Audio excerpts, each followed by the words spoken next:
இவர் இஸ்லாத்தை ஏற்பதற்கு முன்னர் இந்தோனேசியாவை ஆண்டு கொண்டிருந்த ஒரு பூர்வ குடி மன்னர் தான். இவர் இஸ்லாத்தை ஏற்றது அவருடைய மக்களையும் இஸ்லாத்தை ஏற்க வைத்தது. இஸ்லாத்தை மிக வேகமாக இந்தோனேசியாவில் வளர வைத்தது. மாலிக் அல் சாலிஹ் என்ற பெயர் மாற்றம் செய்த இவர் இஸ்லாமிய ஆட்சியின் மீது இருந்த அன்பால் அவர்கள் பயன்படுத்துகிற ஆட்சி தலைமையின் பெயரான சுல்தான் என்றதையும் இணைத்துக் கொண்டார். இதில் ஒரு ஆச்சரியம் என்னவென்றால், இவருடைய கல்லறையில் இருக்கக்கூடிய வேலைப்பாடுகளையும் செதுக்கல்களையும் நீங்கள் அவதானித்தால் குஜராத்தில் இருக்கும் வேலைப்பாடுகளுக்கு ஒத்தது போல் இருப்பதை உங்களால் அவதானிக்க முடியும். இதற்கு என்ன காரணமாக இருக்க முடியும்? காரணம் அரேபிய வர்த்தக குழுக்கள் தான்.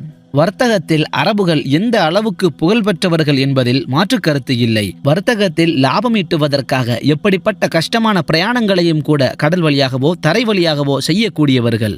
நீங்கள் அறிந்த ஒரு விஷயம், இந்த சில்க் ரோட் பட்டுப்பாதை எனப்படக்கூடிய இந்த பாதை சைனாவிலிருந்து துருக்கியினுடைய கான்ஸ்டாந்தினோபிள் வரை செல்லும். இதற்கு